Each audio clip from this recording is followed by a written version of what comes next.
กระป๋อมน้อยนะเพิ่นออกมานอนอยู่คอนเดียวดีลายเสื้อนะตอนนี้นะลายคักเลยแต่ลายเสื้อนี่โอ้แม่ขายนี่ตัวที่สองเนาะตัวที่สองของคืนนี้เนาะทักทายสบายดีตอนนี้อยู่กับ2 บ่าวสำรองบานปลาเนาะทุกคนเนาะคือว่าในมือแรงทุกคนบ่าวสำรองว่าสิออกไต่ต้าเนาะในตอนกลางคืนนี่แหละออกไต่ต้าว่าสิไปหาการตักแตนทุกคนบ่ฮู้ว่าสิได้หรือบ่ได้เนาะเพราะว่าในการตักแตนทุกคนมีความอันตรายหลายอย่างหนึ่งพอเฮาไปการตักแตนเฮาก็ต้องได้ไปตามป่าหญ้าเนาะทุกคนเนาะบ่ได้ออกไปการตามห้วยหองเนาะอันนี้เป็นการตักแตนหลายเนาะตักแตนตัวใหญ่เนาะเฮาต้องได้พาป่าหญ้าหนึ่งความอันตรายก็คือมีงูสารพัดทุกอย่างงูมีงูพิษงูบ่มีพิษก็มีทุกคนมีแมงป่องหรือว่าอันบ้านบ่าวสำรองเอิ้นแมงเง่าเนาะหรือว่าขี้เข็บก็มีตะขาบนั่นแหละแมงงอดสารพัดถ้าเฮาบ่เซฟตีตัวเองไว้หลายอย่างนี่ถูกกัดขึ้นมานี่โอ้ยอันตรายทุกคนเลยไปลุ้นไปส้มนำกันเนาะว่าบ่าวสำรองสิได้หยังแหน่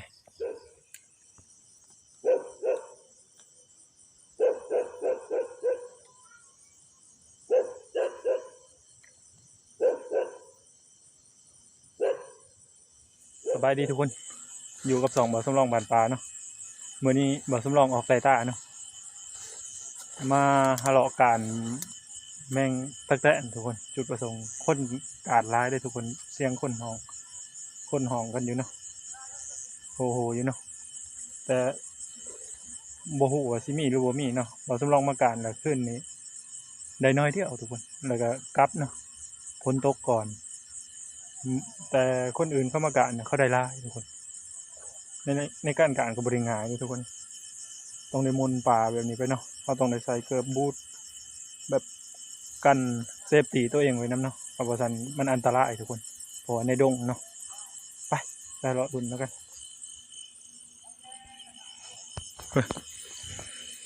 เลาะไปตามป่านี่เลยเนาะเราต้องค่อยๆหาการหาเงี่ยงไปเนาะคนอื่นเขาว่าเขาได้เป็นกระปุกผู้ใดทุกคนนี่บ่สำรองหากระไดเนาะนี่ตัวแรกแหกมานทุกคนเนาะไปเลาะลุ่นต่อทุกคนเพราะว่าต้องได้เซฟตี้ตัวเองไว้ใส่เกือบบูทไว้เนาะว่าเฮาบ่ฮู้ว่าสิพองูหรือพอยังพอเฮาหมุนป่าหญ้าในป่าหญ้าในความสูงก็เพียงแอวบ่สำรองพุ่นเลยเนาะเฮาต้องได้เซฟตี้ตัวเองไว้เลยคือแบบถ้าผู้ใดบ่เคยมาเนี่ยเราต้องได้ระวังเป็นพิเศษเลยเนาะ1แมงงอดงูขี้เข็บทุกอย่างมีครบแถวนี้เนาะโอ้ก็นี่ทุกคนพออีกแล้วเนาะตัวนึงเนาะนี่ตัวที่2เนาะตัวที่2ของคืนนี้เนาะนี่ใหญ่ครับแข็งดีตัวนี้อันตรายวิธีพัวเล็บนี่โอ้ยโคตรเจ็บทั้งนั้นพอผสมลองเนาะและอีกไผ่หนึ่งพูนถูกคนไกลๆพูนเนาะคนเยื่องลายทุกคนเลยทั้งนั้นก็มีคนเยื่องลายเนาะผสมลองก็เลาะปุ๊บมาทางนี้อีกก็พอเนาะน่าเลาะกันบ้างโอ้จอมอันตรายแต่ไปเดือแม่นเดี๋ยวทุกคนนี่เห็นเลยเนาะเห็นแล้วตัวหนึ่งอันนี้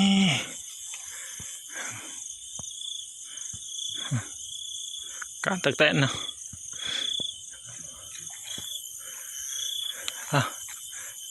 เลาะต่ออีกบัดเขาหมอเป้ามาเยื่องซะมาว่าได้แท้ๆซะตัวหัวเขาเยื่องแต่ละมือ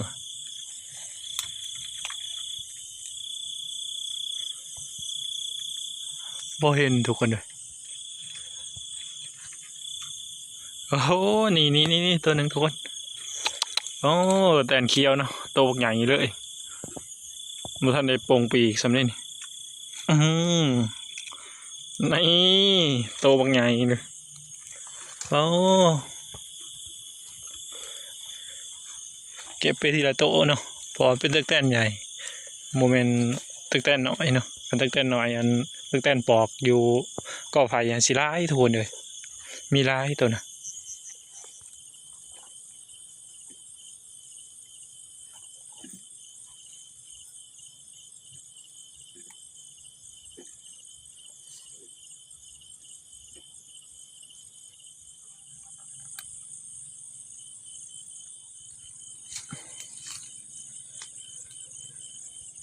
เลาะหาการทำใหม่ๆนี่แหละทุกคนเลย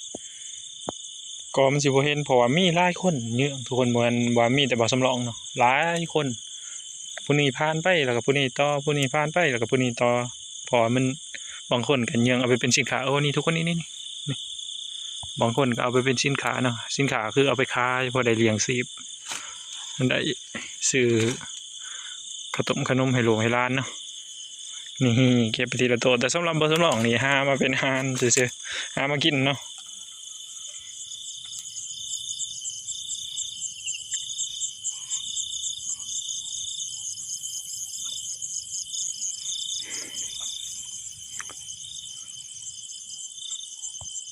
นี่ปล่อยแล้วทุกคน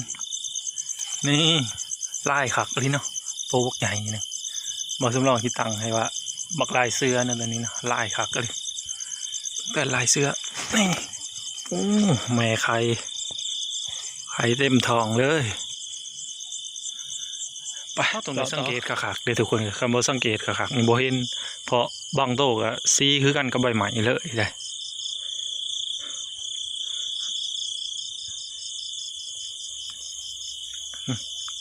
กระป๋อมน้อยนะเพิ่นออกมานอนอยู่คอนเดียวๆนะบ่สำรองสิบ่ได้เอาแล้วเนาะเพราะว่ามันน้อยเนาะสิบ่ได้เอาไปเป็นอาหารดอกได้บ่โอ้โห2-3 โตเคยบ่แต่เขาว่าได้ขนาดอันนี้ฮะอันนี้พวกมาการมือแรกมาเยี่ยงมือแรกเลยนี่ฮะ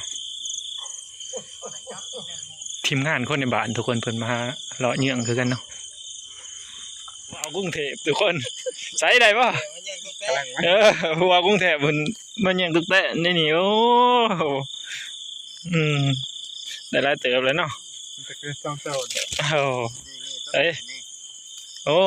ต้องบ่าวโศกคือกันเยอะทุกคนโอ้แก้นขาวแดงนี่ทุกคนโอ้กำลังโปรหัวขึ้นเยอะนะคนสิหากินใบไม้งามขนาดเนาะจับปั๊บนี่เรียบร้อยนะนี่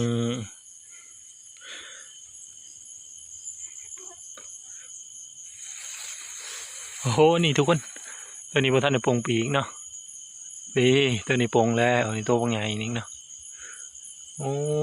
นี่ตัวบางใหญ่นะเอาตัวปงปีกก่อนเนาะนี่ตัวปงปีกได้เลยจับตัวนี้อีก2 ตัวเลยกกเดียวนี่เนาะไปเราต่อ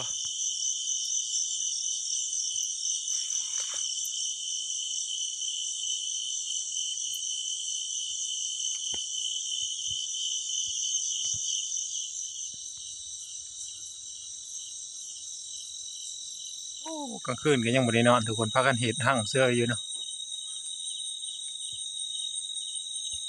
โอ้มองไม้ปลาที่มันมาอย่างลายเลยป๊อดแล้วยุ่งอยู่เนาะกลับมาหัวเดือนเลยทุกคนเลยเพราะว่าคนเยื่องลายทุกคนการลายเนาะคนออกแต่ตาลายเลยมันนี่ว่าสำรองกับบ่หัวสิได้น้อยได้ลายเนาะบ่ส่งสิได้ลายดอกเนาะเพราะว่าบ่พอได้จับมันสิเต้นเนาะจังเนาะเด้นั่นๆออกอีหลี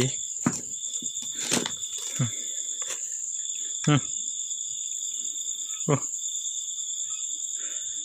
ได้บ่ลายไปเลยเนาะ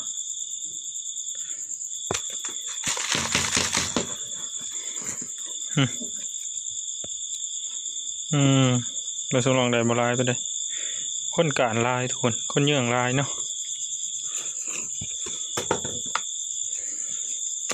ไปนอนบ้านี่เลิกเลย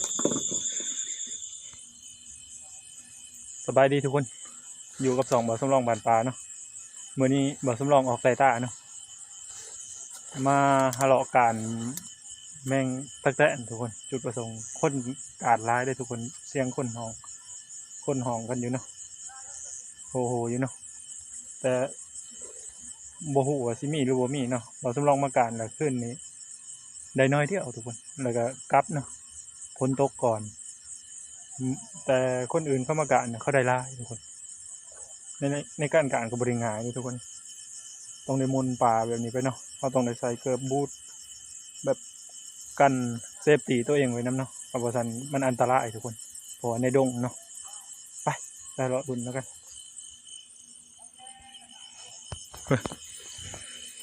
เลาะไปตามป่านี่เลยเนาะเราต้องค่อยๆหาการหาเงี่ยงไปเนาะ